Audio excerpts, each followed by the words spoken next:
Good evening. My name's Andy Lavarre. Can you hear me? Sure. I've done a lot of things, and in doing so, I've come to understand how different people look at life. But of all those things, the thing that I've learned works for me is to follow the law. Follow the procedures, follow the processes that people have put in place over millennia to make life as good as it can be. Now, we may not like some of those processes, and we can change them, but it's going to cost us as much blood, sweat, and tears as it cost them to put it there in the first place. This is done well by me. I'm very grateful for that, and I want to pass it on. So if you like what you see and what you hear tonight, vote for me. If you don't, Godspeed, but in any case, please think about what you're doing. Feelings and opinions don't count. Facts and logic will keep you free.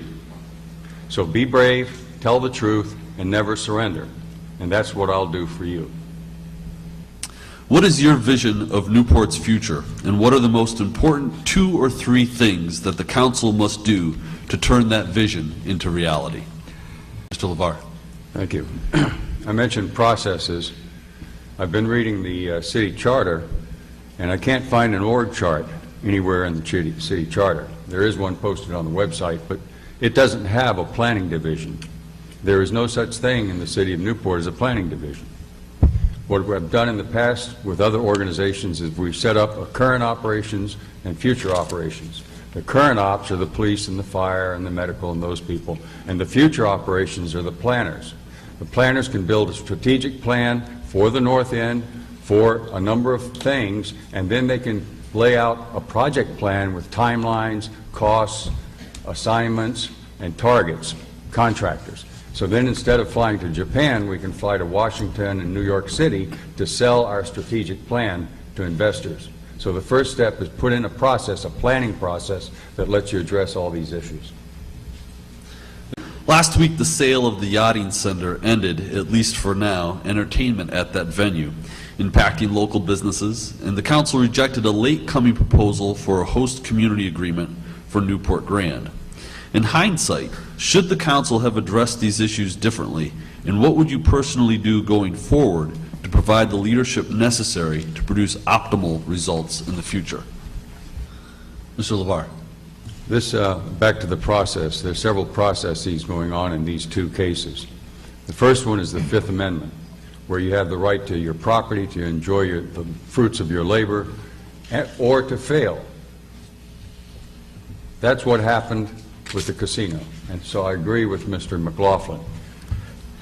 As far as the casino, it's their right also. You may not like it, so you vote it down and tell them no, but then you go in and you set up a host agreement. But an even better idea is, as Mr. Winthrop pointed out, to develop the north end. And I have laid out a plan on my website which details many thoughts on how to do that and how to get the money for it, like Crystal City or the Big Dig or a host of other major projects that have been accomplished by people just like us.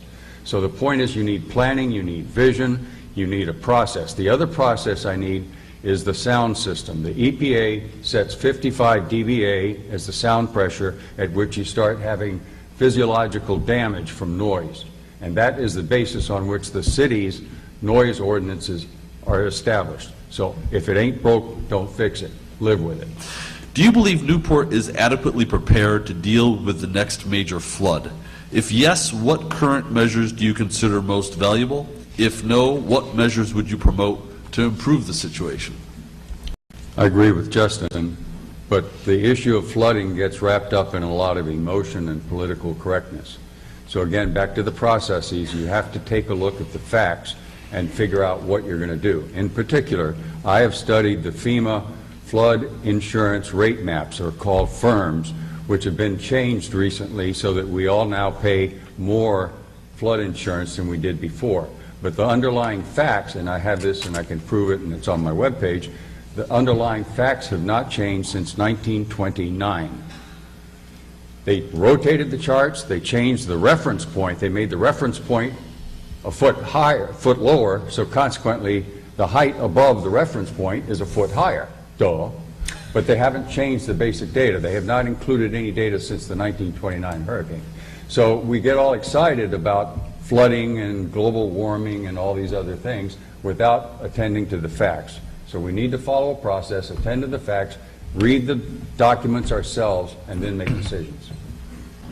What should the City Council do to work effectively with the various neighborhood associations, the Alliance for Livable Newport, and other community and business activist organizations?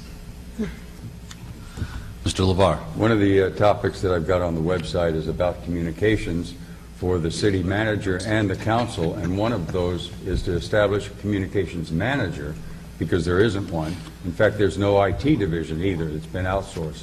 So if you have that, then that communication manager can monitor all these different sites, the Knowing Newport, ALN, and these other websites, to inform the city manager and then to provide the city manager a channel back to talk to the people. So I think the neighborhoods have a very great value in regards to improving communications. The City Council recently voted to reject key recommendations of the Charter Review Commission dealing with the makeup of the City Council and the School Committee. The Council did not allow those recommendations to go before the voters in November. Do you think that was the correct decision? Why or why not? Mr. Lavarre. Once again, we've got to go back to the process. The city charter says that the council will appoint the Charter Review Committee, not the mayor. The charter says in sections 213 and 214 that if you have a matter, either in a referendum or an initiative that you want the council to vote on, you have to get a petition with 10% of the voting populace, which would be 1,399 people, and then they must vote on it. So the process which is in place was ignored in this case. With respect to the Financial Review Committee, I went looking for the results of that report, and I can't find it. I've looked at your website, and I can't find it anywhere. So if you're going to sell something, you need to do your homework. You need to tell the people, engage people. Neither of those things happened in this case. We have a moment for 30-second rebuttal. Mr. Lavarre, this is your second final rebuttal. Go back to the process. The job of the council is to judge, to make decisions, to find the best thing in their judgment, rather than go to the citizens and constantly be asking, what do you want? What do you want? What do you want? You don't have time to answer all those questions. All the people I talk to going up and down Broadway, they don't have time for all that stuff. That's the council's job. I think the council did the right thing. Some people believe that Newport should place greater emphasis on parks and open spaces, designating new ones and improving upon current ones. Do you agree? If yes, what would you do to enable more parks and open spaces to be designated, and what steps are needed to improve upon existing sites? Well, I'm for parks also, but Justin said it as well as anybody could possibly do so. What I would like to do is comment about the park service, the park system of the city, and pet rocks, okay? That's a pet rock, a park is a pet rock, the flooding is a pet rock. My pet rock is a cherry tree that's eating my house, and the Park Service can't do anything about it. And the last council, the man I went to have someone do something about it, didn't respond. So personally, I think what we can do to improve jobs and improve parks and a lot of other things is outsource it. Outsource the park division, hire, do a competition between the various gardeners around so that they can be more responsive in taking care of what we've already got. Relations between the City Council and the School Committee have been affected by a lack of trust on both sides. What should and can be done to restore and maintain a sound working relationship? It depends on the personalities and the openness of the two parties. Are there any meetings scheduled between the committee and the council? I've not heard of one. Do people invite them to come and speak at each other's meetings? I haven't heard of that. So I think it's like any other kind of planning or teamwork or leadership. You need to engage each other, bring each other in, set common goals, priorities, and lists of things that are going to accomplish, performance measures, And if you set that up in a process that's organized like any other contract, then things would get better. Okay, so we're going to move into a series of general questions, a series of specific yes or no questions, something that every candidate loves. The first question, and again, by show of hands, yes or no, do you support permitting casino table games at Newport Grand? The yeses are Mr. Winthrop and Ms. Napolitano. No would be Mr. Lavarre, Mr. Farley, Ms. Neville, Mr. Flores, and Mr. McLaughlin. I believe that was everybody. Yes, okay. Question 2, yes or no? Do you support efforts to create a regional high school for Newport and Middletown? Yes, please raise your hand. That'd be Mr. Winthrop, Mr. Farley, Ms. Napolitano, Ms. Neville, and Mr. McLaughlin. No would be Mr. Lavarre and Mr. Flores. Thank you. Wow. Do you support the granting of victualling licenses for the Preservation Society properties located in residential zones? So yes, be Mr. Winthrop. No, Mr. Lavarre, Mr. Farley, Ms. Napolitano, Mr. McLaughlin. Oh, I'm sorry. And Mr. Flores. Thank you. And not voting was Ms. Neville. Question 4, yes or no, show of hands. Would you support a proposal to elect all city council seats at large? Yes, please raise your hand. Be Mr. Winthrop, Ms. Napolitano, Ms. Neville, and Mr. McLaughlin. And those opposed? Be Mr. Lavarre, Mr. Farley, and Mr. Flores. Thank you. Do you support authorizing a standing finance review committee to follow up on the recommendations of the recent committee and develop additional proposals? Yes, please raise your hand. Be Mr. Winthrop, Mr. Farley, Ms. Napolitano, Ms. Neville, Mr. Flores, and Mr. McLaughlin. Those opposed? Not voting? Not voting. Mr. Lavarre. Thank you. We have 60 seconds now for each candidate to begin to state their to expand on any of those questions. Mr. Lavarre. Being the lone wolf on the regionalization issue, there's a danger that the Constitution does not contain the word democracy anywhere in it. It's a republic.